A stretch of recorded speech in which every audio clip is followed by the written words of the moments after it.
प्रचोदया। देवतुल्य आर्यो माँ शक्ति आज स्वाध्याय चिंतन का मार्ग क्रमांक 925 यानी कि 75 कम 1000 और दिन सोमवार है तारीख 6 मई 2024।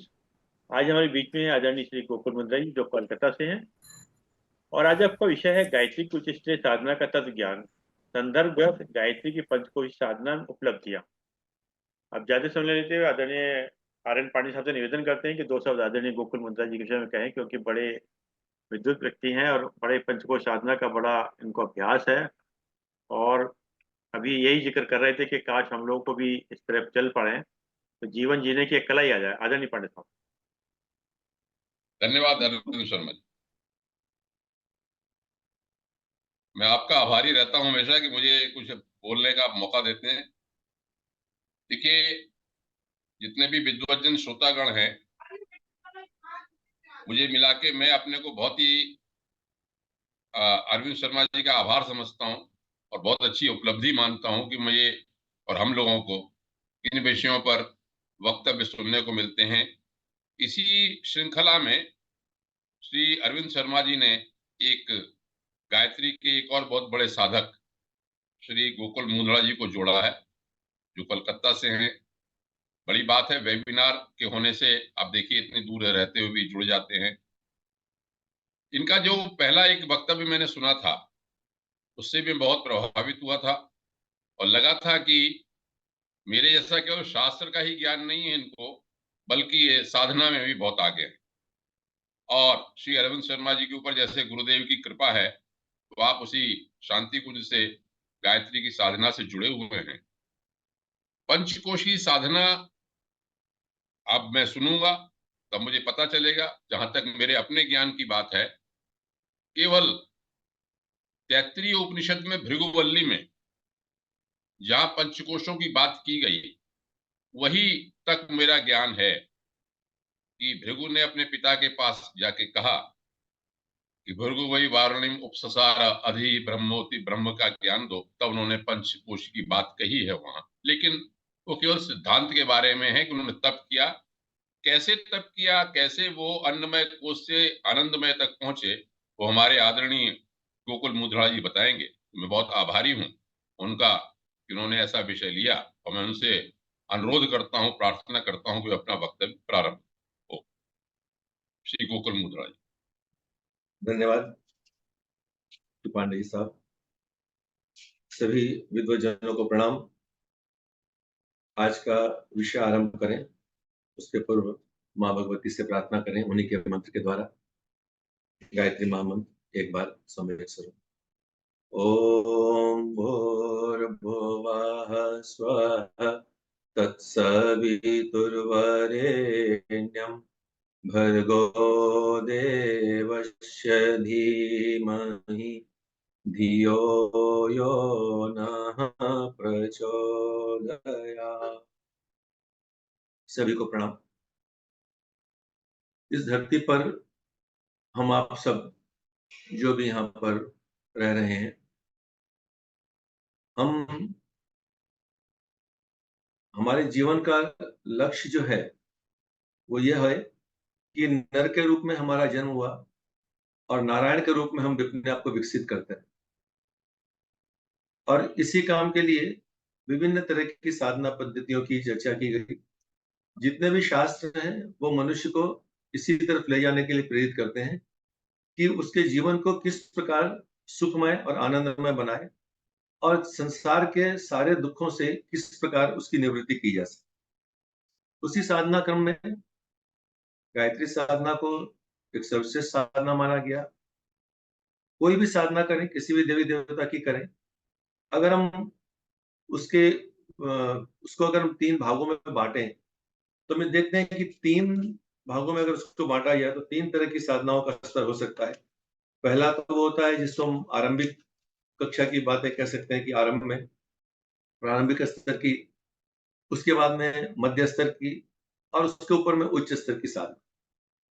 प्रारंभिक स्तर की जो साधनाएं होती हैं उसके अंदर में जो दैनिक पूजा उपासना हमारी होती है, नित्य कर्म होते हैं, स्तुति, आरती, गान, ये सारी चीजें प्रारंभिक स्तर की आप साधनाओं के अंदर में आती हैं। इसमें स्थूल विधि विधान का ज्यादा महत्व होता है, और इस जो भी इसके संबंध निमित्त साधन है, आसन है, माला है, पंचपात्र है, धूप दीप नैवेद्य फूल पत्र जो कुछ भी उसके साथ में है, इन सब का इस पर बहुत महत्व रहता है। ये आरंभिक स्तर की साधना है, जब साधक, क्योंकि हमारी उम्र कुछ भी हो जाए, लेकिन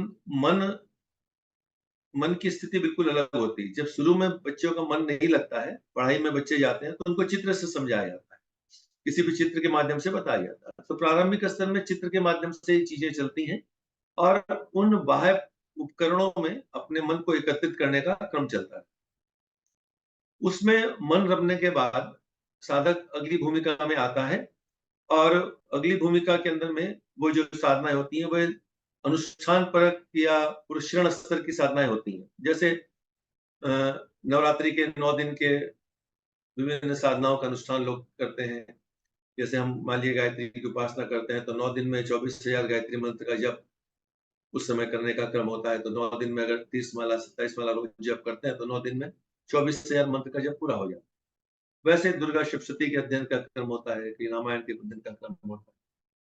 उसी में आगे अनुष्ठान परक में 9 दिन के बाद में 40, जैसे 1.25 लाख का मंत्र का एक जप होता है, 40 दिन के अंदर में उस अनुष्ठान को किया जाता है। 40 दिन तक एक नियम पद्धति के अंदर में रह करके नित्य 33 माला का अगर जप करते हैं, तो 40 दिन में 1.25 लाख का अनुष्ठान पूर्ण हो जाता है। उसी तरह उससे और ऊपर चलते हैं, तो साल भर की एक अभियान साधना होती है, जिसमें 5.25 लाख मंत्रों का जप होता है। और इसके विधान है कि रविवार को, एकादशी को इतने इतने, बाकी दिन 5, इस प्रकार है। या अगर नित्य 15 माला का जप करें, तो साल भर में जो 1.25 लाख मंत्रों का एक जप अभियान साधना करते हैं, वो पूरी हो जाती है।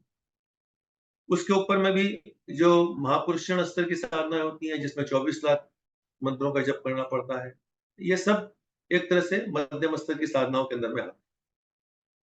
उच्च स्तर की साधनाएं होती हैं जिसमें योग और तप का विशेष प्रभाव, योग और तप का विशेष महत्व होता है।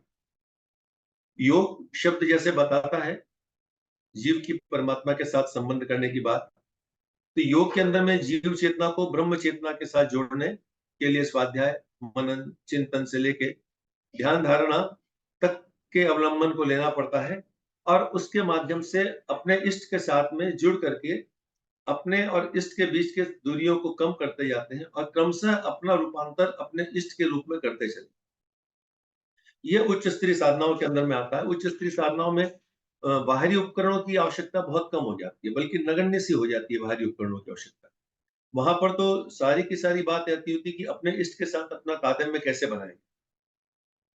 इस संसार में जितना भी पसारा हम देखते हैं, ये सारा का सारा पसारा जो है, वो ईश्वर की ऊर्जा ही इस पूरे शरीर में काम कर रही है। इसीलिए ये भी कहा जाता है कि संसार जो है, वो ईश्वर किया एक क्रीड़ा स्थल है। यहाँ ईश्वर अपनी क्रीड़ाएं कर रहा है हर एक व्यक्ति के माध्यम से, और इसी को अध्यात्म की भाषा में माया भी कहा गया है। दृश्य जगत की सारी हलचलें, जो कुछ भी हम देख पाते हैं, इसके बीच में परमात्मा की जो क्रिया कार्य कर रही है, परमात्मा की जो शक्ति काम कर रही है, परमात्मा की जो बाजीगिरी काम कर रही है, उसको हम माया कह सकते हैं। और इसी को साधना क्षेत्र में कुंडलिनी शक्ति भी कहा गया। इसी शक्ति के द्वारा पूरे संसार का कार्यक्रम चल रहा है। इसी को संसार की कुंडलिनी शक्ति भी कहा गया। इसके पूर्व जो एक विषय लिया गया था, उसमें भी ये बात आई थी कि जब गायत्री की उच्च साधनाओं के क्रम में 2 साधनाएं की बात थी, पंचकोश साधना और षट चक्रों के साथ। इसी को गायत्री और सावित्री साधना के रूप में भी वर्णन आता है। पर इसमें हमें ये जान लेना चाहिए कि इसके अंदर में क्रिया पद्धति बहुत कम है। इसमें तत्व ज्ञान की तत्व दृष्टि से चीजों को देखना पड़ता है। भावना का रोल ज्यादा है, श्रद्धा का समावेश इसमें करना पड़ता है। इसमें जब साधक की श्रद्धा उसके साथ जुड़ती जाती है, और वो पदार्थ की जगह एक तत्व दृष्टि से परमात्मा को देखने लगता है, तो परमात्मा की कण कण की चीजों को अनुभूत करना शुरू करता चला जाता है। उच्च स्तरीय साधनाओं में जो महत्वपूर्ण बात है, वो यह कि आत्म कल्याण सबसे बड़ी चीज। भौतिक कल्याण तो बहुत गौण बात हो जाती है। तो आत्म कल्याण के लिए, जीवन स्तर को उत्कृष्ट बनाने के लिए दुर्बुद्धि को हटाकर मनोभूमि में सद्बुद्धि की स्थापना के लिए श्रद्धा और भावना पूर्वक ये काम किया जाता है। विषय ही बदल जाता है पूरा का पूरा। गायत्री महाविज्ञान में एक लेख है, परम पूज्य गुरुदेव ने लिखा है कि उसमें लिखा है गायत्री साधना का उद्देश्य, और उस गायत्री साधना के उद्देश्य में वो लिखते हैं कि जो गायत्री साधना है, जैसे मन अंतःकरण के 4 चातुष्ट बताए गए हैं, मन, बुद्धि, चित्त और अहंकार। मन और बुद्धि तो स्थूल शरीर से लगभग जुड़ी चीज आती है, लेकिन गायत्री साधना जो साधक के अहंकार पर जाकर के प्रभाव डालती है। अहंकार मतलब यहाँ घमंड नहीं है, अहंकार का मतलब साधक अपने आप को क्या समझता है, मैं हूं कौन, मैं कौन हूं, इस जगह पर गायत्री साधना पहुंचती है। और वहां जाकर के वह साधक को यह बोध कराती है कि तुम परमात्मा के एक अंश हो। साधक वहां पे अनुभूत करता है कि मैं ब्राह्मी चेतना का आधार हूं, गायत्री चेतना मेरे रोम रोम में, कण कण में स्फुटित हो रही है, शरीर मेरा वाहन है, प्राण मेरी शक्ति है, मन मेरा नौकर है, और मैं इनसे ऊपर विशुद्ध शुद्ध आत्मा हूं। ये गायत्री साधना का मूल आधार होता है। और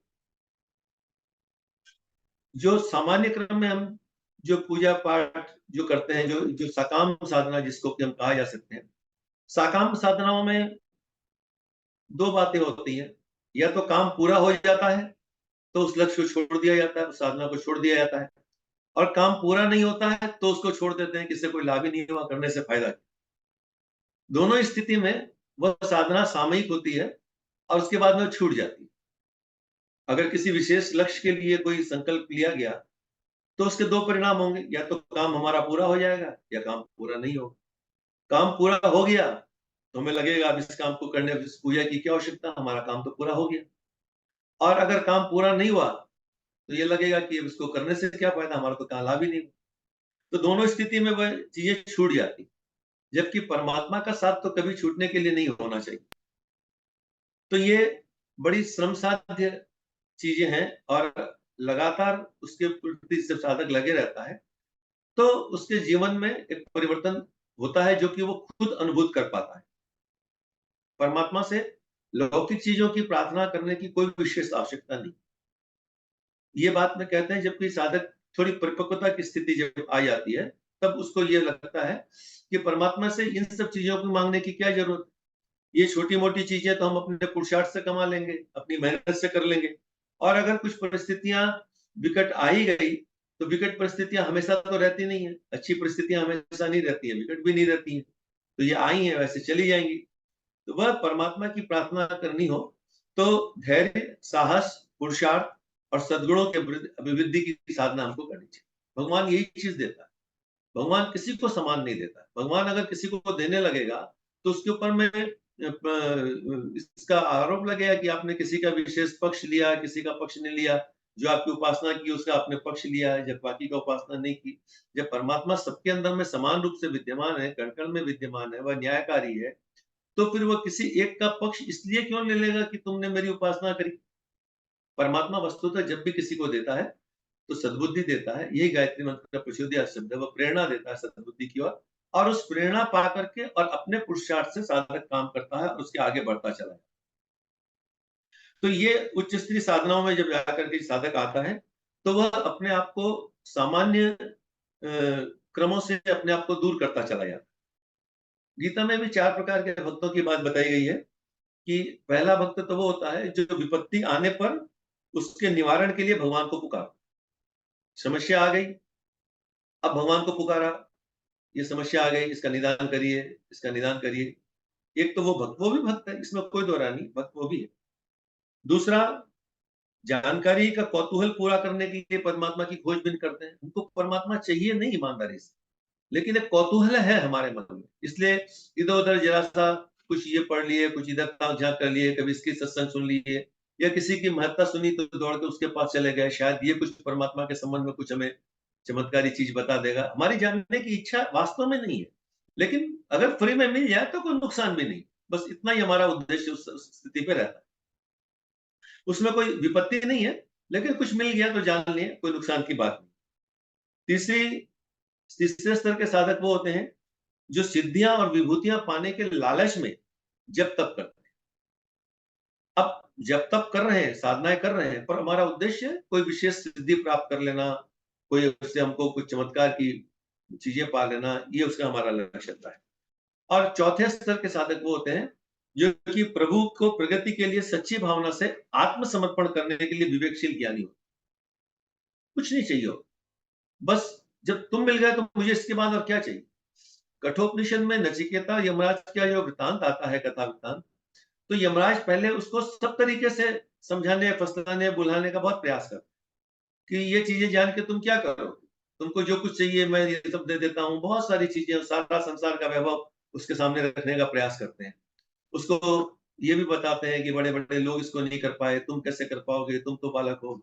लेकिन नचिकेता उन चीजों से के प्रभाव में नहीं आता है, और वो कहता है कि मुझे तो वह ज्ञान दीजिए जिसके लिए कि मैं आपके पास आया हूं और जो आपके अलावा और कोई नहीं दे सकता। ये चौथी स्थिति की बात हो जाती। तो नचिकेता स्तर के साधक बनने का हम जब प्रयास करेंगे तो वह उच्च स्तरीय साधनाओं की बात उसके अंदर में आती चली जाती। जितने भी महान हम इनको देखते हैं, साधकों को या भक्तों को अगर देखते हैं, तो उनकी जिंदगी को देखें तो केवट ने क्या चाहा? केवट ने क्या चाहा? भगवान से कुछ नहीं चाहा। शबरी ने क्या चाहा? वर्षों से सेवा करती रही, पद गुहारती रहती थी, भगवान आएंगे, किसी दिन एक दिन आएंगे। एक विश्वास है एक दिन आएंगे, कब आएंगे पता नहीं। अगर हमको अनिश्चितता की स्थिति में कुछ करना पड़े तो हम कुछ दिन बाद में हमारा मन डवाडोल हो जाता, पता नहीं हम जिस साधना में लगे हैं सफल होंगे कि नहीं होंगे, कि कितने दिन हो गए करते हुए कुछ नहीं हुआ। लेकिन सबरी ने कुछ नहीं चाहा उसके बदले में। और भी जितने भी भक्त हम देखते हैं, जिन्हों की मान लीजिए प्रहलाद को देख लिए, सुदामा को देखिए, गोपियों को देखिए, उन्होंने चाहा क्या? उन्होंने चाहा कुछ नहीं, केवल अपने आप को सौंपा, अपने आप को खाली किया, अपने आप को भगवान के साथ में, अपने इष्ट के साथ में, अपने आराध्य के साथ में अपने आप को एकजुट कर। उनका काम इतना ही था। और जो चाहने वाले भी भक्त थे, जैसे भस्मासुर था, हिरण्यकश्यप था, रावण था, कुंभकर्ण था, मेघनाथ था, ये सब भगवान के भक्त रहे। और इन सब भक्तों ने भगवान की कड़ी साधना करी और भगवान से प्राप्त किया। अब प्राप्त करने के बाद उनकी क्या स्थिति हो गई, ये आप बहुत अच्छी तरह से जानते। तो यानी कि उच्च स्तर की साधना में आने के बाद में केवल एक ही काम बचता है, और वो होता है कि अपने आप को भगवान के आगे में बिल्कुल खाली कर। जब तक पाने की लालसा से काम कर रहा है व्यक्ति, तब तक वो प्रारंभिक या मध्यम स्तर की साधनाओं के अंदर में ही कहलाए। उच्च स्तर की साधना में आने के लिए साधक को पाने के लिए नहीं, अपने आप को खोने के लिए काम। अपनी पुस्तक हमारी वसीयत और विरासत में परम पूज्य गुरुदेव लिखते हैं उपासना के तत्व दर्शन के अंदर में कि गंदे नाले के पानी ने अपने आप को गंगा जल में समर्पित कर दिया और वो गंगा जल बन गया। गंगा कभी भी गंदे नाले में समाहित नहीं हो सकती। गंदे नाले को ही अपने आप को गंगा में समाहित करना पड़ा। गंदे नाले के पानी को गंदे नाले का साथ छोड़ना पड़ा। अगर वो उस गंदे नाले का साथ न छोड़े, गंदे नाले में रहना चाहे और ये भी चाहे कि साथ साथ में गंगा जल मैं बन जाऊं, ये दोनों संभव नहीं, किसी भी स्थिति में संभव।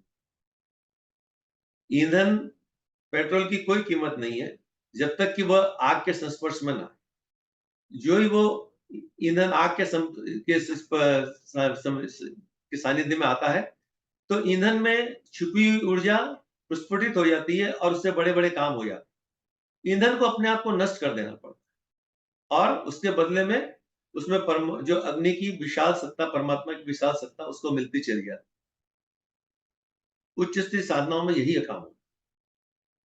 साधक को एक गंदे नाले के पानी की तरह अपने उस गंदे नाले का जो परिवेश है, जो उसको छोड़ना पड़ता है, उसके आवरण को छोड़ना पड़ता है और अपने आप को इष्ट के साथ तादात्म्य करना पड़ता है।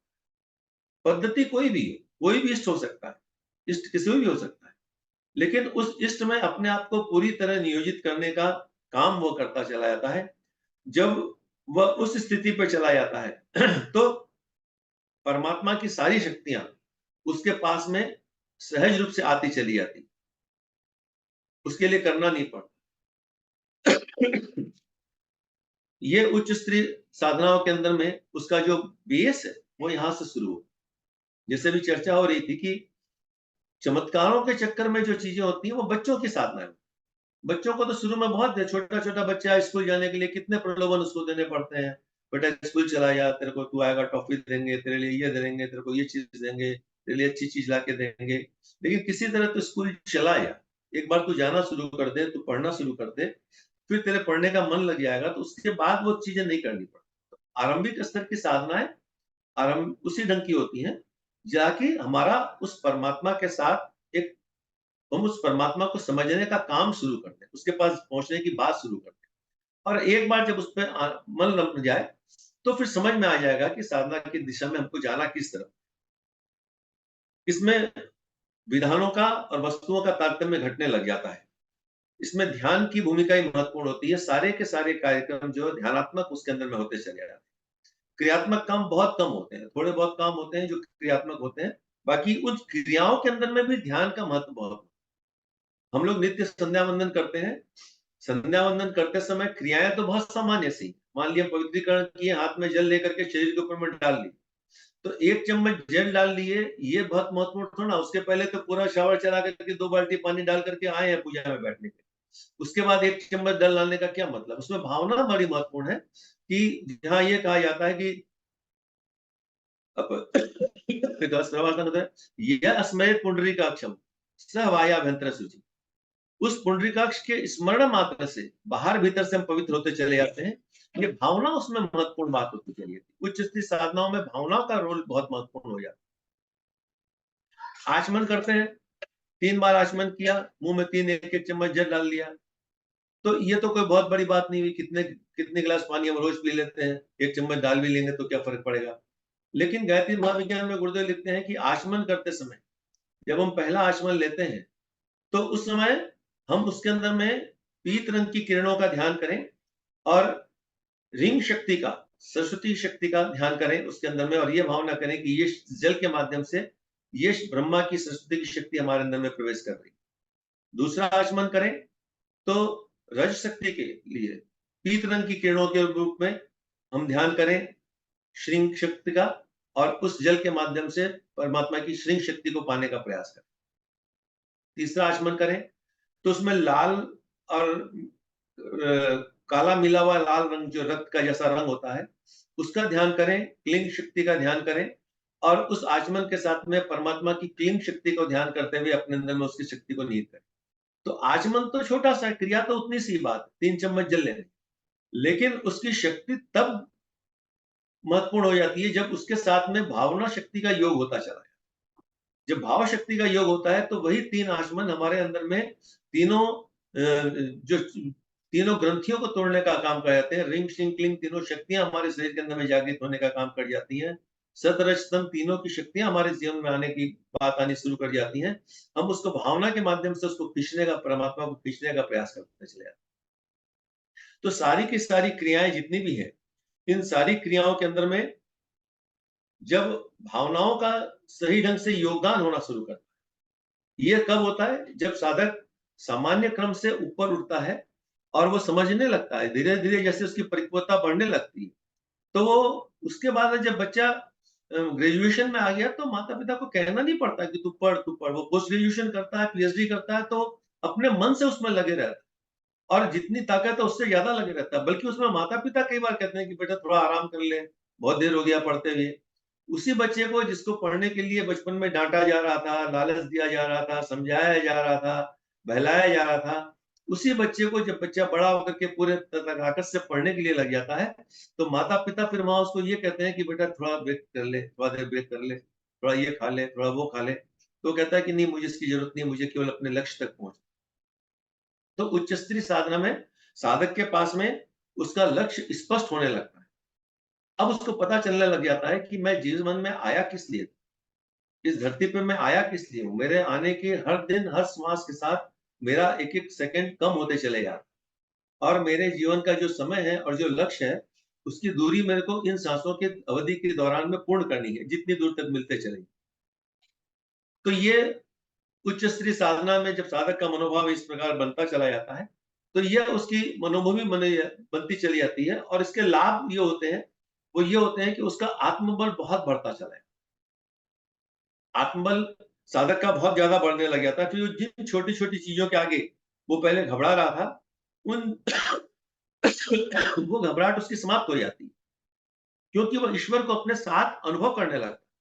और जब ईश्वर मेरे साथ है, तो फिर ये संसार की समस्याएं क्या बड़ी बात है, ये कुछ सामयिक बातें हैं, ये मेरे अपने प्रारब्धों के कर्मों के हिसाब से आई होंगी, और आई है तो कट करके चली जाएंगी, इसमें क्या बात चली जाती। गुरुदेव ने एक जगह ये लिखा है कि जैसे खेत में बीज डालने के पहले खेत की जुताई करते हैं, बुआई करते हैं, जमीन को साफ किया जाता है, तब उसके अंदर में बीज डाला जाता है। उसी तरह साधना में के जो प्रारंभिक चरण की जो साधनाएं होती हैं, वे वस्तुतः जमीन को खेती के योग्य बनाने के लिए साधना होती। लेकिन सारा जीवन क्या खेती को करने लायक योग्य जमीन बनाते रहेंगे, या इसमें बीज भी डालें? हमने बीज जमीन को निराई कर ली, बुआई कर ली, उसके कंकड़ पत्थर दूर कर लिए, उसके खरपतवार दूर कर दिए, अब उसमें बीज भी बोना पड़ेगा, बीज बोने का काम भी करना पड़ेगा। अगर बीज न बोए गए तो उसमें फिर खरपतवार उग जाएंगे। इसी जमीन को साफ करके छोड़ दिया, कुछ दिन बाद में उसमें फिर जंगल उगते चले जाएंगे। तो उस तरीके से अगली भूमिका में प्रवेश करने के में साधक को ये इस प्रक्रिया में आना पड़ता है। और इस प्रक्रिया के दो माध्यम मोटे तौर पर बताए गए हैं, जो कि हम लोग ने पिछली क्लास में भी चर्चा की थी कि सृष्टि के जब निर्माण हुआ तो परमात्मा की शक्ति अपने आप को दो भागों में विभक्त है, एक परमाणु शक्ति और दूसरी चैतन्य शक्ति। परमाणु शक्ति से पूरी की पूरी सृष्टि का निर्माण हुआ, पंचतत्वों का निर्माण हुआ, और चैतन्य शक्ति से वह परमात्मा की चेतना शक्ति, प्राण शक्ति के रूप में साधक के पास आती चली।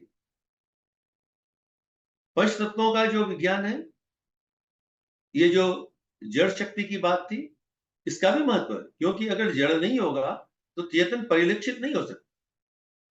जड़ के माध्यम से ही चेतन अपने आप को परिलक्षित करता है। जितनी साकार साधनाएं हैं, साकार के माध्यम से निराकार अपने आप को परिलक्षित करता है। सविता गायत्री का देवता है, देवता का मतलब सब्जेक्ट, गायत्री मंत्र का देवता सविता है, लेकिन वो सविता को हम जानते किसके माध्यम से? इस सूर्य के माध्यम से। जबकि ये हम समझते हैं कि सूर्य सविता नहीं है, सविता की शक्ति सूर्य के माध्यम से हमारे सामने प्रकट हो रही है, इसीलिए हम सूर्य के ध्यान की बात करते चले आते। तो उसमें कुंडली शक्ति के माध्यम में शरीर के सातों चक्रों को जागृत करके उसमें परमात्मा की जो शक्तियां हैं उनको जागृत करने का काम किया जाता है। एक तरीका यह होता है, और दूसरा होता है कि उसकी जो चैतन्य शक्ति है परमात्मा की, जो चेतना के रूप में है, उस चेतना हमारे शरीर में जिस रूप में है, उस रूप में उसको परिष्कृत करने का काम करें। ये पंचकोश की साधना। पंचकोश की साधना का, दोनों ही साधनाओं का लक्ष्य एक ही है, आत्म साक्षात्कार, ब्रह्म साक्षात्कार। परमात्मा को पाने के लिए दुनिया की सारी साधनाएं की जाए, लेकिन वो है कहां? वो हमारे अंदर ही बैठा है। जिस प्रकार एक किसी दीपक के ऊपर में 5 गोले कांच के रख दिए जाए और पांचों गोले अगर काले हो तो दीपक की रोशनी बाहर नहीं आ पाती। उन गोलों को साफ करने का, उनके आवरणों को सफाई करने का नाम भी पंचकोश की साधना। और चूंकि ये पंचकोश जो है ये चेतनात्मक है, ये स्थूल नहीं है। स्थूल तो हमारा शरीर दिखता है, लेकिन ये स्थूल शरीर के अंदर में चेतना की, क्योंकि आत्मा हमारी चेतनात्मक है, और आत्मा के ऊपर में पड़े हुए 5 आवरण, उनको पंचकोश कहा जाता है। इसमें आत्मा के जो सबसे नजदीकी जो आवरण है उसको आनंदमय कोश कहा जाता है। उसके ऊपर के आवरण को विज्ञानमय कोश कहा जाता है, उसके ऊपर के आवरण को मनोमय कोश कहा जाता है, उसके ऊपर के आवरण को प्राणमय कोश कहा जाता है, उसके ऊपर के आवरण को अन्नमय कोश कहा जाता है। यानी सबसे बाहरी आवरण जो हमारा है चेतना का, शरीर का नहीं, चेतना का, वह अन्नमय कोश कहलाता है। लेकिन मोटे तौर पर हम इस शरीर को ही अन्नमय कोश मान लेते हैं। क्यों? क्योंकि ये अन्न के रस से बना हुआ है। जो कुछ भी शरीर हमारा है, ये अन्न के रस से बना हुआ होता है, इसलिए इसको अन्नमय कोश कहा कहते हैं। लेकिन शरीर की मृत्यु होने के बाद में इस शरीर को तो जला दिया जाता है या अपने तरीके से उसको डिकम्पोज कर दिया जाता है इस बॉडी को, लेकिन अन्नमय कोश कभी नष्ट नहीं होता। अन्नमय कोश हमारे संस्कारों को लेकर के अपनी यात्रा करता रहता, और जब ये जीवात्मा अगला जीव धारण करने के लिए निकलती है, तो अन्नमय कोश अपने सारे संस्कारों को लेकर के पुनः उसके साथ चलता चला जाता। गुरुदेव की पुस्तक है कि मरने के बाद हमारा क्या होता है, उसमें लिखते हैं कि जैसे रानी मधुमक्खी अपना छत्ता बनाती है, तो बहुत सी मधुमक्खियां उसके पास आती हैं, जगह जगह से शहद लेकर के आती हैं, फूलों का पराग लेकर के आती हैं और वहां रखती हैं। लेकिन जब रानी मधुमक्खी अपना छत्ता छोड़ती है, तो सारे के सारी मधुमक्खियां इंडिपेंडेंट होकर के, फ्री होकर के चलती हैं, और जहां रानी रानी मधुमक्खी अपना अगला छत्ता बनाती है, वहां फिर उसके साथ जाकर के इकट्ठा हो जाती है। तो उन्होंने कहा कि रानी मधुमक्खी हमारी आत्मा है, और हमारे जितने भी कर्म संस्कार हैं, ये वो उसके साथ में जुड़ी हुई मक्खियों के रूप में है। कि रानी मधुमक्खी यानी हमारी चेतना जब भी पुनर्जन्म के लिए अपने मन को प्रस्तुत करती है, अपने आप को तैयार करती है, तो ये सारे के सारे संस्कार उसके साथ में आगे मिलते चले आते हैं। यही अन्नमय कोश है। शरीर, जैसे मान लीजिए हम ये देखें कि हम देखते हैं कि ट्विंस होते हैं, एक माँ के दो बच्चे, एक ही समय दोनों गर्भ में आए, एक ही गर्भ में उनका पोषण हो रहा है, एक ही भोजन पानी, एक ही वातावरण, एक ही परिवेश उनको मिल रहा है, समान रूप से औषधियां उनको मिल रही हैं, लेकिन उनके जीवन में कई तरह के भेद दिखते रहते हैं, दोनों के स्वभाव में, दोनों के गुण में, दोनों के कर्म में, कभी रूप रंग में भी परिवर्तन होता चला जाता है। तो ये क्यों हो जाता है?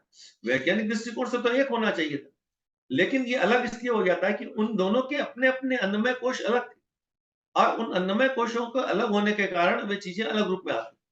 तो शरीर के अंदर में जो बायोप्लाज्मिक बॉडी है, इस शरीर में रची बसी जो बायोप्लाज्मिक बॉडी है, उसको अन्नमय कोश कहा जाता है। वो हमारा अन्नमय कोश होता है, और वो शरीर छोड़ने के बाद भी नष्ट नहीं होता है। वो ऐसे कैसे? क्योंकि वो चेतना की लेयर है, चेतना तो नष्ट होती नहीं है, नष्ट तो जड़ पदार्थ हो रहा है। तो वो जड़ पदार्थ अन्नमय कोश उस चेतना के साथ में चलता रहता है, और अगले जीवन यात्रा के क्रम में अपने पूर्व जन्म के संचित संस्कारों को लेकर के वो अन्नमय कोश बनता चला जाता है। बहुत से रोग होते हैं, कुछ रोग होते हैं जो बाहर के आवरणों, बाहर की घटनाओं के कारण हमारे जीवन में आ जाते हैं। कुछ लोग ऐसे होते हैं जिनके निदान डॉक्टर को भी कारण समझ में नहीं आता, सारी रिपोर्ट ठीक। आध्यात्मिक दृष्टिकोण से कहा जाता है कि वो अन्नमय कोश के दोष है। तो ये अन्नमय कोश जो है, वो इस शरीर के अंदर में रचा बसा एक बायोप्लाज्मिक बॉडी है, और इसको ठीक करने के उपाय के लिए गुरुदेव 4 उपाय का वर्णन करते हैं। एक आसन, उपवास, तत्व शुद्धि और तपश्चर्या, ये 4 तरह के उपायों का वर्णन इसमें महाविज्ञान में प्रभु जी गुरुदेव लिखते हैं। आज हम लोग सबका हल्का हल्का छोटा छोटा परिचय ले लेंगे। आसन के माध्यम से अपने शरीर की उपत्तिकाओं को शुद्ध करने का प्रयास किया जाता है। उपवास के माध्यम से शरीर की उपत्तिकाओं को शुद्ध करने का प्रयास किया जाता है। ऐसे ही तत्व शुद्धि के माध्यम से पांचों तत्वों को शुद्ध करते हैं। आसन, उपवास, तत्व शुद्धि और तपश्चर्या, 12 तरह के तप उसमें बताए गए हैं। इनके माध्यम से हम अपने कषाय कल्मशों को दूर करने का प्रयास करते हैं। ये हमारे अन्नमय कोश की साधना हो। उसी तरह इसके बाद की जो हमारी लेयर है, वो प्राणमय कोश की। प्राणमय कोश मतलब हमारा शरीर तो है, पर ये प्राण भी तो है। प्राण और शरीर दो अलग अलग चीजें हैं, ये हम सब अच्छी तरह जानते हैं। अगर प्राण न हो तो शरीर की कोई कीमत नहीं रहेगी। तो इस शरीर के अंदर में जो प्राण शक्ति हमारी है, उस प्राण शक्ति जिस कोश में रहती है, या उसका जो कार्य क्षेत्र होता है, उसको हम प्राणमय कोश कहते हैं। उस प्राणमय कोश के लिए परम पूज्य गुरुदेव ने उसको विकसित करने के लिए 3 उपाय बताए हैं: प्राणायाम, बंध और मुद्रा। उसमें कई तरह के प्राणायाम हैं, तीनों बंध हैं, मूल बंध, उड्डयन बंध, जालंधर बंध, और फिर तीनों का एक साथ महाबंध। मुद्राएं हैं, कई तरह की मुद्राओं का वर्णन हमारे शास्त्रों में आता है। इनके करने से हमारे शरीर की प्राण ऊर्जा बढ़ने लगती है। जब हमारा अन्नमय कोश शुद्ध होता है, प्राण ऊर्जा बढ़ी रहती है, तो शरीर में फिर कोई रोग रह नहीं पाता। शरीर के सारे रोग अपने आप क्रमशः दूर होते चले आते हैं। उम्र तो बढ़ती है, पर उम्र के साथ बढ़ने के साथ साथ में भी एनर्जी लेवल कभी भी कम नहीं होता है। और ये छोटी सी प्रक्रिया कोई भी व्यक्ति अपने जीवन में अपना करके इसको प्रैक्टिकल इसका देख सकता है। प्राण का संवर्धन हमें करना पड़ेगा। हमारा शरीर बहुत मजबूत है, लेकिन कोई करने की संकल्प शक्ति हमारे पास नहीं हो पाती। करेंगे कि नहीं करेंगे, होगा या नहीं होगा, असमंजस की स्थिति रहती है, पुरुषार्थ करने का मन नहीं करता है। उसका कारण एक ही है कि हमारा प्राणमय कोश कमजोर है। वह कोई विटामिन की डिफिशियंसी से नहीं है, प्राणमय कोश हमारा कमजोर है, इसीलिए करने का संकल्प बल हमारे अंदर में आ नहीं पाता। उसके बाद का जो कोश होता है उसको मनोमय कोश कहते हैं। इस शरीर के अंदर में शरीर है, शरीर में प्राण की शक्ति है, लेकिन उसके अंदर एक मन भी है। अगर मन न हो तो ये प्राण होते हुए भी निश्चित सा पड़ा रहे। हम अपनी हमारी सारी ज्ञानेंद्रियां कर्मेंद्रियां जो हम काम करते हैं, उनकी इंद्रियां अलग हैं। हम आंखों से देख रहे हैं, ये बात तो सही है, लेकिन सच तो ये है कि आंखें एक इंस्ट्रूमेंट है, केवल मात्र। हमारी आंखें खुली है, घर में बैठे हैं, मन हमारा कहीं और है। हमारे सामने से कोई चीज होके चली जाती है और हमें पता ही नहीं चलता कि ऐसा हो गया। इसका मतलब कोई पूछे कहां थे, बोले हमने तो नहीं देखा, आंखें तो खुली थी, तो फिर देखा कैसे नहीं? क्योंकि मन कहीं और था। कोई बात मन कहीं और है, कोई आदमी घर में कह करके चला गया, हमने सुना ही नहीं उस बात, जबकि हमारे कान ठीक है, मेडिकली कान ठीक है, हमारे सुनाई दे रहा है, सब कुछ सुनाई दे रहा है, लेकिन पता ही नहीं चला कहाँ कौन क्या, क्योंकि मन किसी और है। तो मन एक स्वतंत्र इंद्रिय है, इसलिए मन को 11वीं इंद्रिय के रूप में माना गया है। और मन को वश में करना, मन का अपना काम लेना, ये मनोमय कोश का काम। मन के भी 3 लेयर बताए गए हैं, चेतन, अचेतन और सुपर चेतन मन। साधना के द्वारा अपने मन के ऊपर छाए हुए जो कषाय कल्मश हैं, उनको दूर करने का प्रयास किया जाता है। और इसको दूर करने के लिए गुरुदेव ने 4 उपाय बताए उसके अंदर में, जप, ध्यान, त्राटक और तन्मात्रा साधना। यानी हम जिस जप की बात करते हैं, वो हमारे मनोमय कोश को परिचित करने के लिए वो जप किया जाता है। उसके साथ में ध्यान, त्राटक। त्राटक भी एक तरह का ध्यान ही है, किसी विषय वस्तु के अंदर में प्रवेश करना। जैसे हम लोग किताब भी पढ़ रहे हैं, तो किताब पढ़ते समय उसको इन डेप्थ स्टडी जिसको कहेंगे अगर करते हैं, तो हम कह सकते हैं हम किताब पे त्राटक कर रहे हैं, किताब के अक्षरों पे त्राटक कर रहे हैं, ये किताब का ध्यान हो गया। और चौथी साधना है तन्मात्रा साधना। हमारी रूप, रस, गंध, स्पर्श, शब्द 5 तन्मात्राएं होती हैं, और इन्हीं तन्मात्राओं में बंधा हुआ जीव इस संसार में भटकते रहता है, इस संसार में थपेड़े खाते रहता है। ये संसार जो मनुष्य के आनंद के लिए बनाया गया था, ये तन्मात्राएं जो मनुष्य के आनंद के लिए बनाई गई थी, लेकिन उन तन्मात्राओं को यूज करने का तरीका नहीं आने के कारण इन तन्मात्राओं के थपेड़े में आदमी लहूलुहान होता रहता है और दुनिया भर की परेशानियां इकट्ठा करते रहता है। तो तन्मात्रा साधनाओं के अंदर में एक पूरा वर्णन उसमें दिया है कि किस प्रकार इन तन्मात्राओं पर हम अपना नियंत्रण करें। तो इस पे नियंत्रण करने से हमारा मनोमय कोश पर नियंत्रण हो जाता है। और जब आदमी का मन मजबूत हो जाता है, मन निर्धारित हो जाता है, तो दृढ़ इच्छा शक्ति उसके अंदर में पैदा हो जाती है। यह दृढ़ इच्छा शक्ति उसकी प्राण शक्ति के साथ मिलकर के उसके स्थूल शरीर के माध्यम से जो चाहे काम उसके माध्यम से कराती चली जाती। तो ये तीनों कोश जो है, हमारे अन्नमय कोश, प्राणमय कोश, मनोमय कोश, ये तीनों ही कोश हमारे लौकिक जीवन को जीने के लिए बहुत महत्वपूर्ण चीज। अगर इन कोशों में कहीं भी व्यतिरेक रहा, इन कोशों में कहीं गंदगी रही, इन कोशों में कहीं कचरा रहा, तो हमारा जीवन कभी भी सुखमय हो नहीं सकता। सुखमय जीवन बनाने के लिए इन कोशों को परिचित करना पड़ता है। उसके बाद में अगला कोश जो होता है वो विज्ञानमय कोश। यहां तक की स्थिति में तो साधक अपने भौतिक शरीर पर ज्यादा काम करता रहता है, सूक्ष्म शरीर का थोड़ा प्रयोग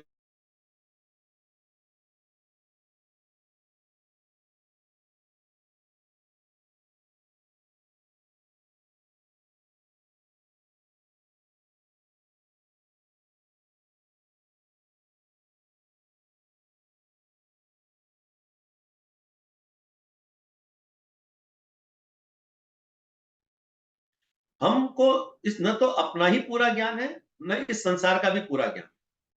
इसलिए जो चीज नहीं है उसको हम सही मानते हुए जीते हैं और परेशान होते रहते हैं।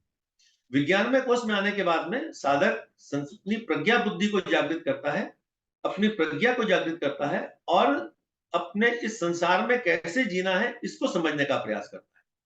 इसके लिए परम पूज्य गुरुदेव ने उसके अंदर में 4 उपाय बताए। इस उपाय बताए, पहला आत्मानुभूति योग, दूसरा स्वर संयम, तीसरा ग्रंथि भेदन।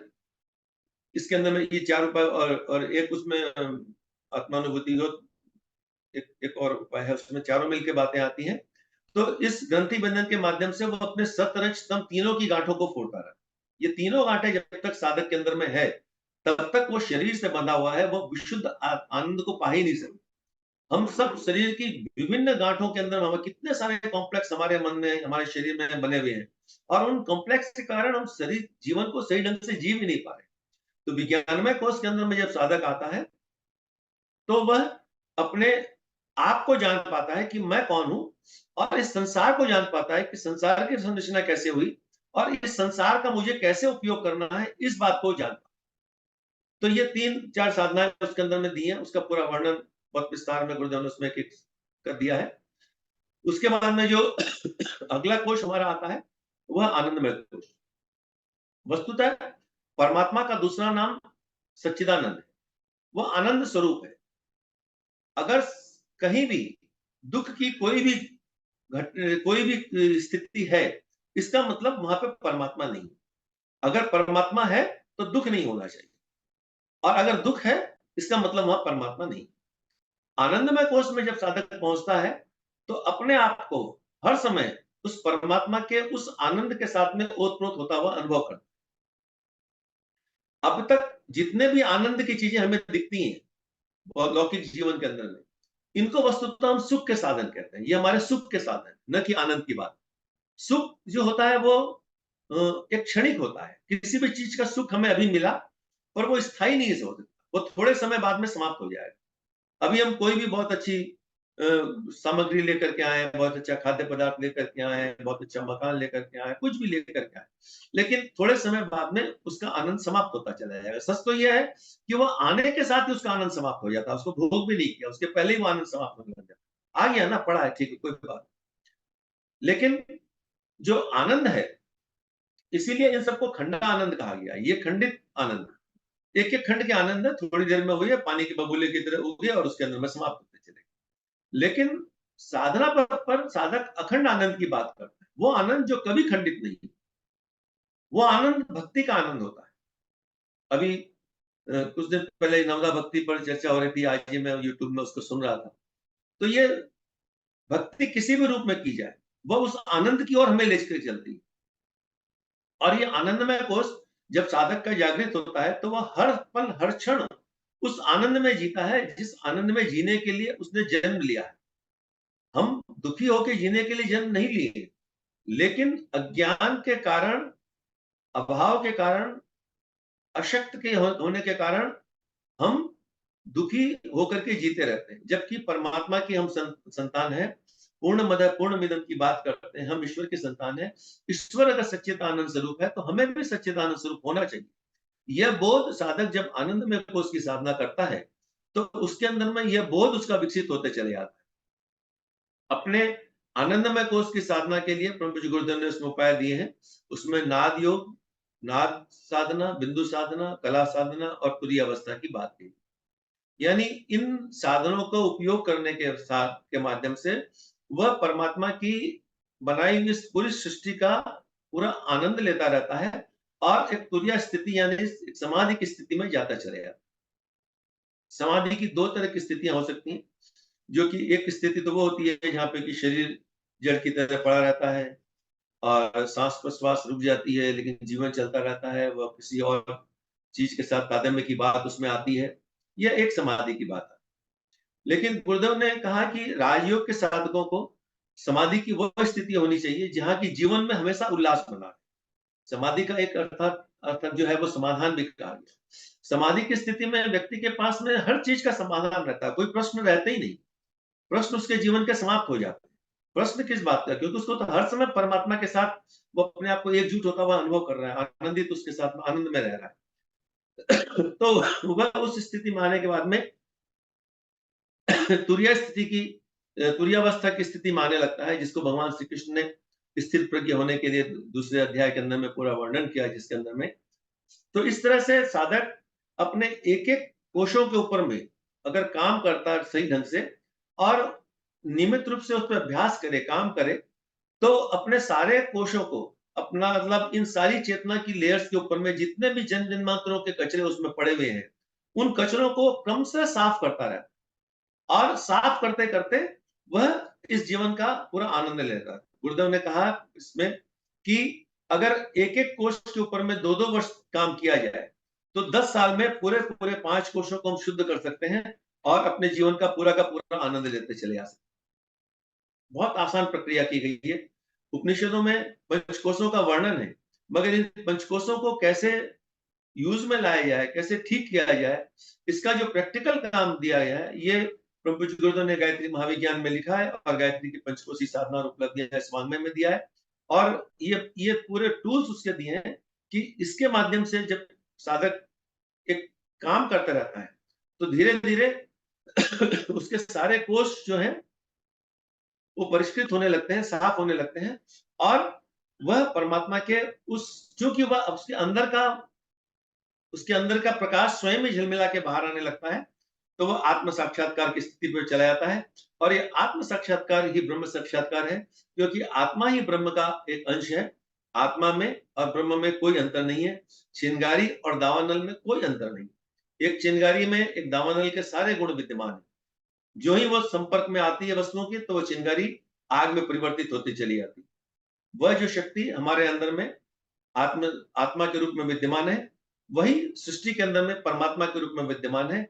और अपने शरीर के, अपनी शरीर की चेतना के, निश्चित रूप से भौतिक शरीर को तो शुद्ध करना ही है, वो भी अन्नमय कोश के माध्यम से होता चला जाता है। और चेतनात्मक जीवन की सारी परतों को जब धीरे धीरे साधक क्रमशः रूप से साफ करता रहता है, तो कम से कम अगर वो ब्रह्म साक्षात्कार की स्थिति पे पहुंचेगा कि नहीं पहुंचेगा, ये मैं नहीं जानता। गुरुदेव ने लिखा है तो निश्चित रूप से वो पहुंच ही जाएगा उस जगह पहुंचेगा तो।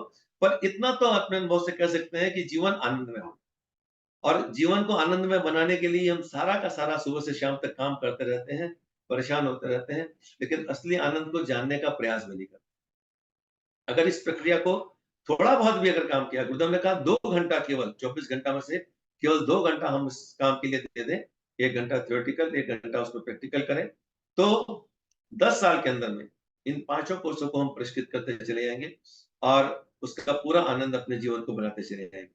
मैं समझता हूँ कि आज का समय अपना लगभग पूरा हो गया। उच्च स्तरीय साधना के बेस ये दिया गया, फिर आगे मौका मिलेगा तो एक एक कोर्स के ऊपर में अपन और विस्तार से बात कर सकते। बहुत बहुत धन्यवाद आदरणीय गोकुल साहब। आज आपने बहुत अच्छी तरीके से पंचकोश साधना की जानकारी दी। सभी लोग अनम्यूट हैं, अगर किसी की कोई जिज्ञासा पूछ सकते हैं, फिर बाद में 2 शब्द आदरणीय आर.एन. पांडे साहब कुछ करेंगे। मेरे ख्याल से नैब साहब ने कुछ कॉपी का प्रश्न बनाए अपना करते हैं। नहीं, प्रश्न नहीं बनाए सर, बता रहे आज इतना अच्छे से बोल रहे थे। हम थोड़ा सा 10 मिनट लेट ज्वाइन किया, मुझे लगता है क्यों लेट ज्वाइन किया, कहीं रास्ते में फंस गए थे सर। तो बहुत अच्छी अभिव्यक्ति रही। 2 चीजों पे मैं थोड़ा सा अटक गया था आपकी बातों पे। आपने कहा कि जब ईश्वर की अनुपस्थिति होती है तभी दुख होता है, जहाँ दुख है वहाँ ईश्वर की अनुपस्थिति होती है। तो यहाँ मुझे थोड़ी सी बात समझ में नहीं आई कि ईश्वर अनुपस्थित तो कभी भी नहीं रहता है। अगर दुख है तो वो तो मन की स्थिति है सर। हाँ, बिल्कुल, आप बिल्कुल सही कह रहे हैं, यही बात है। हम कहते जैसे कहते हैं हैं कि ईश्वर की है, तो आत्मा में तो हमारे अंदर हमेशा ईश्वर की उपस्थिति, तो वो थोड़ा अटक गया था। जी, तो इसमें जैसे ये कहते हैं कि अंधकार की कोई सत्ता नहीं होती है, प्रकाश के अभाव का नाम ही अंधकार होता है। ईश्वर तो हर जगह है, लेकिन हमने अपनी आंखें वहां से फेर ली, हम वहां से अपने दृष्टिकोण को दूर कर ली, हमने अपने आप को ईश्वर से दूर कर लिया। ईश्वर तो वहां है, चेतना रूप में तो आत्मा हमेशा अंदर में है, लेकिन हम अपनी आत्मा को देखने की बजाय अपने शरीर के आकर्षणों में, शरीर के बंधनों में ही बंधे रहते हैं। इसीलिए वहां पर हमको मतलब दूसरे शब्दों में ये कहें कि ईश्वर तो वहां है, लेकिन ईश्वर से अपनी आंखें हमने बंद कर, हाँ, वो ठीक हो गया। वही मैं अपनी सोच वाली बात है कि हमने उधर देखना बंद कर दिया। दूसरी बात से सोचना चाह रहे थे कि आपने पंचकोश का एक बताया कि जैसे 5 गोले होते हैं, मान के चलिए उनको सफाई करनी है हमको पंचकोशी यात्रा में। जी, मतलब सफाई की जरूरत क्यों, हम खराब कैसे होते, क्या हम जिस पर पैदा होते क्या उसी पर गंदगी के साथ पैदा होते हैं, या धीरे धीरे हमारे विकार तू और जो हम बड़े होते चले जाते विकार आते चले जाते, ये थोड़ा सा जा रहा है। या हमारे हाँ पिछले, मेरा ये कहना मतलब है कि पिछले जन्म की चीजें हम साथ लेके आते, जैसे आपने बताया कि वो अपनी चेतना है वो आती जब दोबारा, तो फिर वही स्थूल शरीर आ जाता है। पिछले जन्मों के कर्मों को साथ लेके आते, तो उसकी गंदगी को भी साफ करने के लिए जन्म मिला है, या हम पैदा साफ सुथरे होते हैं उसके बाद फिर धीरे धीरे धीरे धीरे हम खराब करते चले जाते देखिए, पूर्व जन्म के संचित संस्कार तो हमारे साथ आते ही हैं, इसमें कोई दो राय नहीं है, क्योंकि हम जब तक सकाम जीवन जिएंगे तब तक कर्मों के बंधन हमारे साथ चलते ही रहेंगे। ये तो शास्त्रों में बिल्कुल कहा गया, कई बार हर जगह बताया गया। और वे वे कर्मफल के बंधन हमारे साथ बंधे रहते हैं, अच्छे बंधन हो चाहे बुरे कर्म के बंधन, दोनों बंधन जब तक है तब तक मुक्ति का मार्ग नहीं। इसीलिए ग्रंथि वेदन में तीनों गांठों को तोड़ने की बात कही, तीनों गांठों को फोड़ने की बात कही। और वह जब आनंदमय कोष में जब साधक भक्ति की स्थिति में आता है और अपना पूर्ण समर्पण कर जाता है, तो उसकी कोई भी क्रिया उसके लिए रह नहीं पाती। तो ये जो कचरे जो हैं, जिनको कि हम कचरे शब्द का प्रयोग कर रहे हैं, ये पूर्व जन्म के संचित संस्कार भी हो सकते हैं और इस जन्म के भी हमारे कर्म, इस जन्म के भी हमारे कर्म। हम रोज कुछ ना कुछ काम कर रहे हैं और वो हमारे कर्म लोभ मोह और इनके बंधन में, अहंकार के बंधनों में बंधे हुए रहते हैं, तो उनके कुछ ना कुछ साइड इफेक्ट भी हमारे साथ उसके साथ चले आते हैं। तो शास्त्र तो ये कहता है कि सत्कर्मों को भी छोड़ करके चलना, उस स्थिति पे आना। चलिए, कोई और किसी का प्रश्न पूछ सकते हैं। हुकुम सर, एक चीज बताइए सर, जैसे अक्सर हम लोग मुलाकात करते थे, आज मैं गया बैंक में गया था, तो वो बोले कि अब मैं अगले महीने रिटायरमेंट हो रहा है, चलिए आपके साथ जुड़ेंगे। तो ये एक क्या मिसकॉन्सेप्ट है कि रिटायरमेंट के बाद ही मतलब अध्यात्म में जुड़ेंगे, मतलब ये क्या चीज है, मतलब सर, मतलब वो लोग अभी तो रहने दीजिएगा, मतलब ये अभी। हैं। इसमें मैं एक चीज कहना चाहूंगा सर, ये रिटायरमेंट के बाद वाली बात नहीं है, ये कोरोना के बाद वाले फीलिंग है। मैं रिटायर कोरोना में हुआ, उसी वक्त आपने शुरू किया, मुझसे साथ जुड़ गया, लेकिन लगता है कि कोरोना रिटायरमेंट के पहले आ गया होता तो हम लोग पहले जुड़ गए होते, पहले अध्यात्म की तरफ बढ़ गए होते।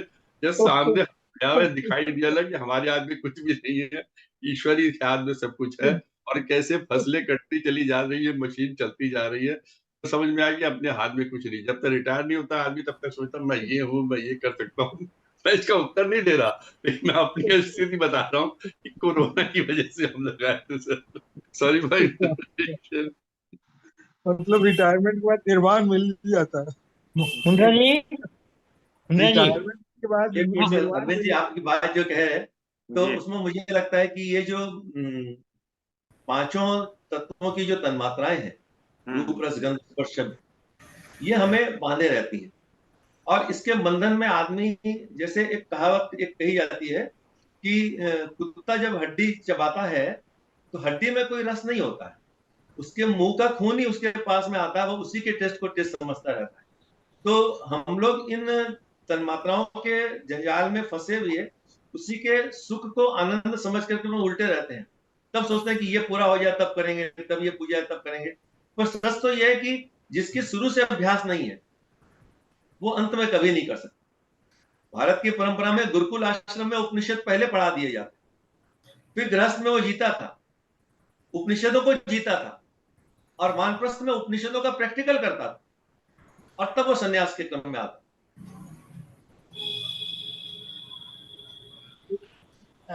मुंद्रा जी, मुंद्रा जी, नाम जी सर। मैं एक एक छोटा सा बस ये पूछना चाहता हूँ कि कुछ लोग जैसे कहते हैं कि जब हम अच्छे काम करते हैं तो उसका कुछ संचित होता है, और जो बुरे काम करते हैं तो उसका भी होता है। तो कोई तो कहते हैं कि ये प्लस माइनस होता रहता है जिंदगी के साथ, और कोई बोलते हैं कि नहीं, निगेटिव जो कर्म है, निगेटिव फल है, उसका अलग से भोगना पड़ेगा, और जो पॉजिटिव है उसका अलग से भोगना पड़ेगा। यानी सम नहीं होता है, सम टोटल नहीं होता है। पता नहीं ये सर, क्या तो बात एकदम है। लॉजिक की बात है ना कि हर कर्म का अपना फल है, हर कर्म का अपना फल है। अच्छे कर्म के अच्छे फल हैं, बुरे कर्म के बुरे फल, बस सेट ऑफ नहीं होते, ये बात तो सही, सेट ऑफ नहीं होते हैं। पर इतना जरूर होता है कि साधक अपनी तपश्चर्या से जैसे उसमें ये कहा, शास्त्र में इस प्रकार से बताया गया है कि कोई बीज है, बीज में अंकुर होने की पूरी क्षमता रहती है, लेकिन जब बीज को भून दिया जाता है तो बीज का स्वरूप तो वही रहता है, पर उसमें अंकुर होने की क्षमता समाप्त हो जाती है। तो साधक अपनी तपश्चर्या के द्वारा अपने संचित, अपने वे कर्म जो अभी तक पके नहीं है, फलित नहीं होने की स्थिति में नहीं आए हैं, उनको वो प्रभावहीन कर देता और नए कर्म को करने से बचता रहता। पर अच्छे बुरे कर्मों का फल तो अलग अलग ही भोगना पड़ेगा, सेट ऑफ तो हो नहीं सकता है। पर सुंदर जी, एक छोटा सा प्रश्न है। जी सर। अब पांचों कोशों की साधना के बाद अंत में आनंदमय कोश होता है, तो जी इसमें बात आनंद की आई है, मुक्ति की बात तो नहीं आई। तो मुक्ति तो कहीं, मुक्ति का कहीं प्रश्न नहीं उठता, सिर्फ आनंद का ही अनुभव है। जी सर, ये एक दूसरे के पर्याय हैं। मुक्ति तो होगी किससे? आनंद ही तो मुक्ति का, ये अज्ञान ही हमारा बस बंधन है। बस अज्ञान बस से यही मुक्ति ही यही आनंद है। मैं यही पूछना चाह रहा था। अज्ञान से मुक्ति ही आनंद है। हाँ, बस बस बस मतलब बस। मेरा प्रश्न था उसमें फिर अगली कड़ी ये है कि जो गुरुदेव की किताब है उत्तरार्ध और पूर्वार्ध, मतलब जीवन जो तुमने बिता दिया, तो 50 से पहले का जीवन अलग, 50 के बाद का अलग जीवन। और अगर हम देखते हैं तो जैसे रामचरितमानस तुलसीदास जी ने 89 ईयर्स में लिखी, या इस्कॉन के प्रभुपाद जी ने 60 के बाद किया, तो ऐसे भी कई उदाहरण मिलते हैं जिन्होंने मतलब अपर एज में जाके चीजों को ज्ञान अर्जित किया, कैसे किया, ऐसा भी तो है। मतलब वो एक्सेप्शनल है केस है क्या? देखिए, सामान्य क्रम में जब आदमी 50 की उम्र तक आता है तो उसमें कुछ परिपक्वता आ जाती है, ऐसे ही थोड़ा स्थायित्व आ जाता है। हम जब छोटे थे तो इतना स्थायित्व, आज जितना स्थायित्व तो उस समय नहीं था। उस समय शरीर का खून गर्म था, दिमाग गर्म था, अलग ढंग की स्फूर्ति वो रहती थी, ये प्रकृति का था। और समय के साथ साथ परिपक्वता आती है। लेकिन हम ये भी देखते हैं कि आज विवेकानंद जैसे लोग या आचार्य शंकर जैसे लोग इतनी कम उम्र के अंदर में इतना कुछ कर लिए, या जो भी महापुरुष हुए हैं वे अपने जीवन के आरंभिक क्षणों में ही उनके वे संकेत बहुत विकसित होते हुए चले गए। हम सब एक लंबी यात्रा में चल रहे हैं। जैसे जैसे हमारे ये अपने बुरे कर्म, या कहिए कि हमारे तमोगुणी और रजोगुणी वृत्तियां कम होने लगेंगी, सतोगुणी वृत्तियां विकसित होने लगेंगी, तो उस यात्रा में हो सकता है कि हमें भी उस जीवन के आरंभिक दौर में ही उस चीज की बात समझ में आने लग जाए जो आज समझ रहे हैं। चलिए, और कोई किसी का प्रश्न पूछ सकते हैं, फिर नहीं तो बाद में आदरणीय आर्यन पांडे साहब धन्यवाद देंगे। चलिए सर, एक छोटा क्वेश्चन मैं और पूछ लेता हूँ। जो गुरुदेव जगह लिखते हैं निकाले क्यों बेटे, कपड़े क्यों निकाले? हमारे अंग अवयव जो कहते हैं गुरुदेव जगह जिक्र करते हैं, तो अंग अवयव से मतलब क्या, मतलब कहीं ना कहीं एसोसिएशन रहा होता है, मतलब कैसे? मतलब जैसे गुरुदेव ने अंग अवयव से इसलिए कहा कि उन्होंने हमको और आपको अपना अंग अवयव, तो वो अपने अंग अवयव से ही बात कर रहे हैं। मैं अपने शरीर से बात कर रहा हूँ कि मेरे शरीर के लिए मुझे क्या क्या था। अपने अंग अवयव मतलब हम सबको उन्होंने एक यूनिट, पूरी एक यूनिट माना, और हम सबको अपना एक अंग का, शरीर का हिस्सा माना। इसलिए चलिए साहब, कोई प्रश्न पूछ सकते हैं, नहीं फिर आर्यन पांडे साहब धन्यवाद कर सकते हैं।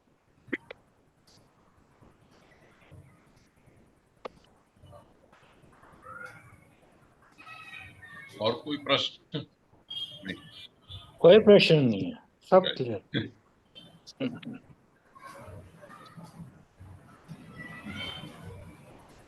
आज वास्तव में हमारे इस स्वाध्याय सत्संग में बहुत ही महत्वपूर्ण वक्तव्य मैं अपनी दृष्टि से मानता हूं।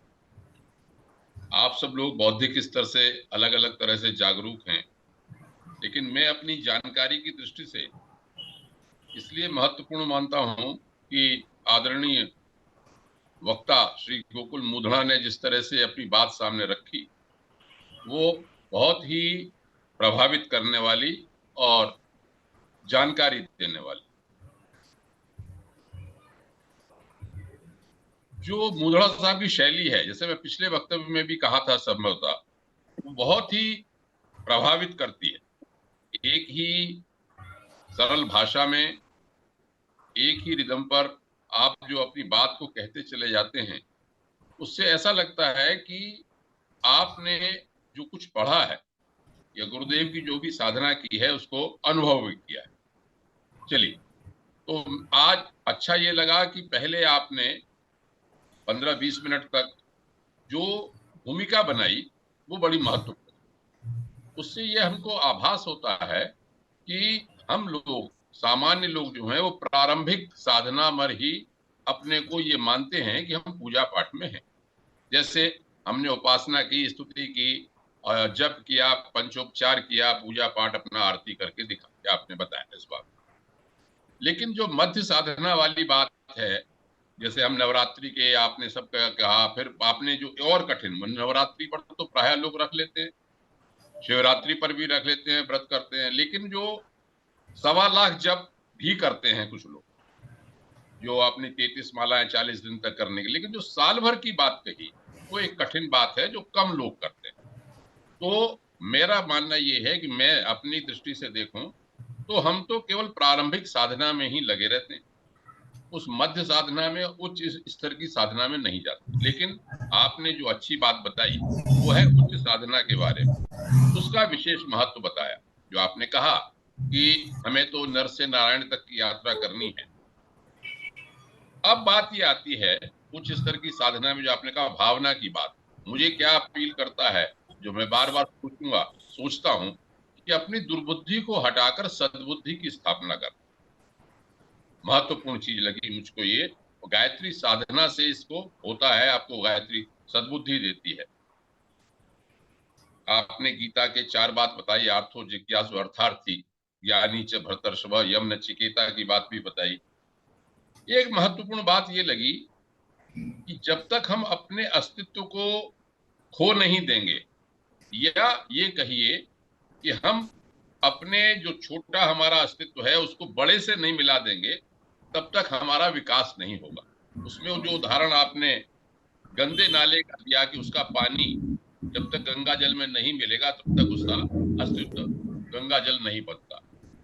उपनिषदों में कहा है कि नदियां जिस तरह समुद्र में मिल जाती हैं, अपना अस्तित्व खो देती हैं, तभी उनको उस सागर का रूप मिलता है।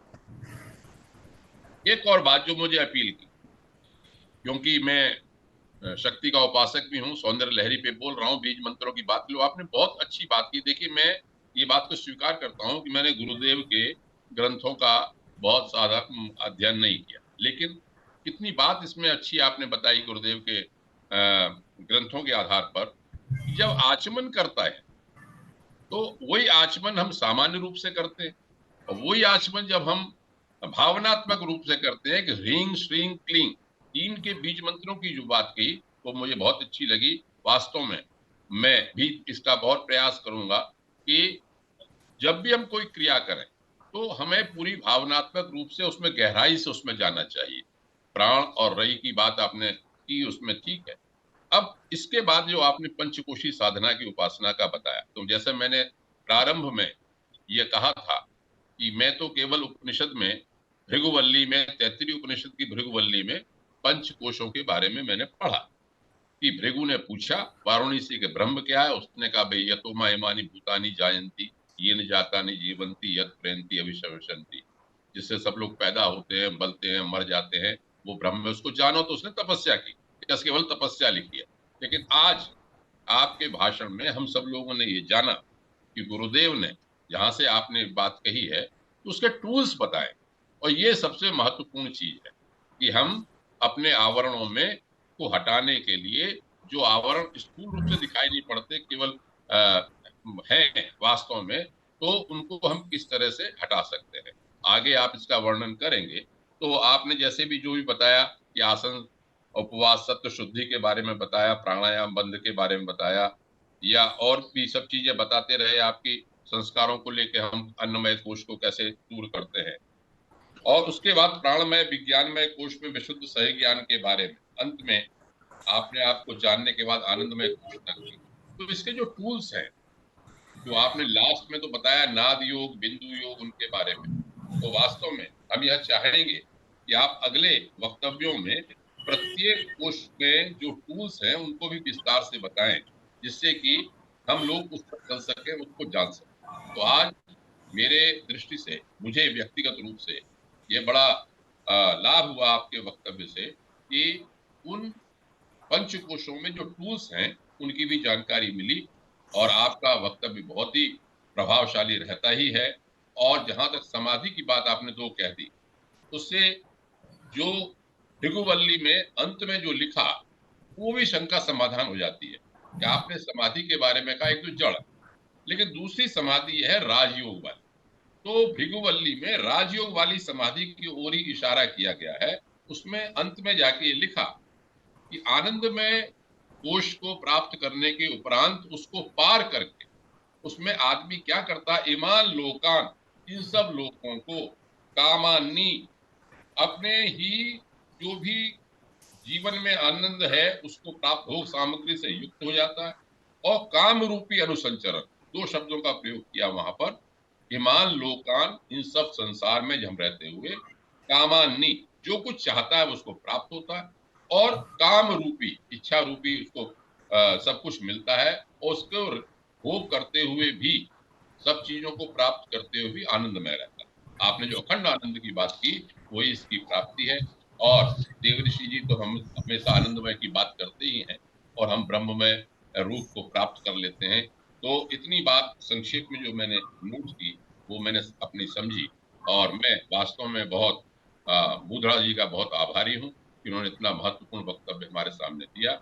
आगे भी मैं अनुरोध करूंगा कि इसको विस्तार से बताएंगे। बहुत बहुत आभार आपका, बहुत बहुत धन्यवाद।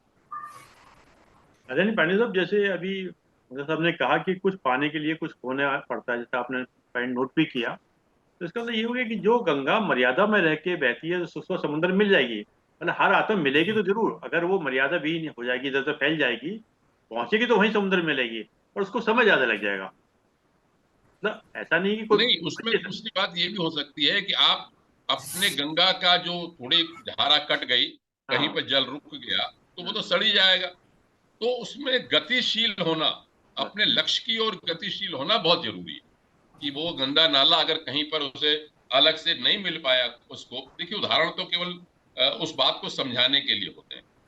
गतिशीलता अपने लक्ष्य की ओर ज्यादा महत्वपूर्ण मुझे इसमें लगती है कि अगर हम, जैसे हम जानते हुए भी, मैं जैसे जान रहा हूं लेकिन गतिशील नहीं हूं, उसके लिए प्रयास करते हैं, तो वो जानना भी मेरा बेकार है। गतिशीलता महत्वपूर्ण है, उसकी ओर आगे बढ़ते हैं।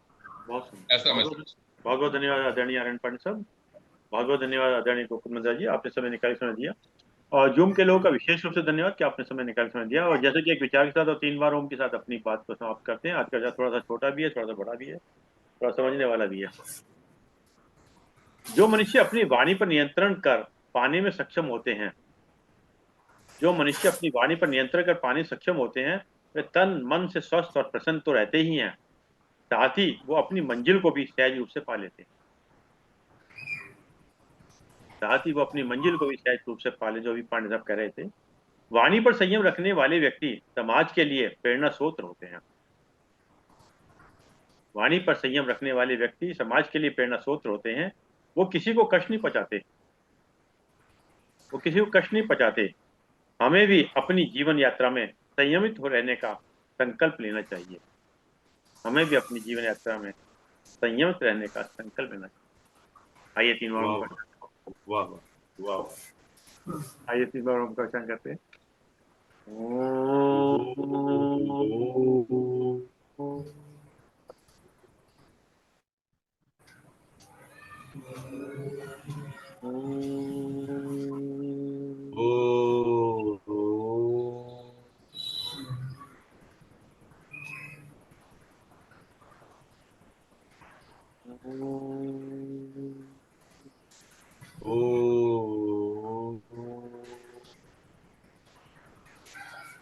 शांति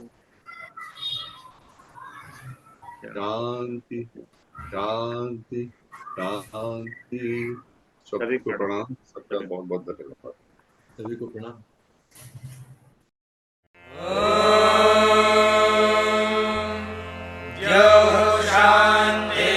शांतिरन्तरिक्षं शान्तिः, पृथिवी शान्तिरापः शान्तिरोषधयः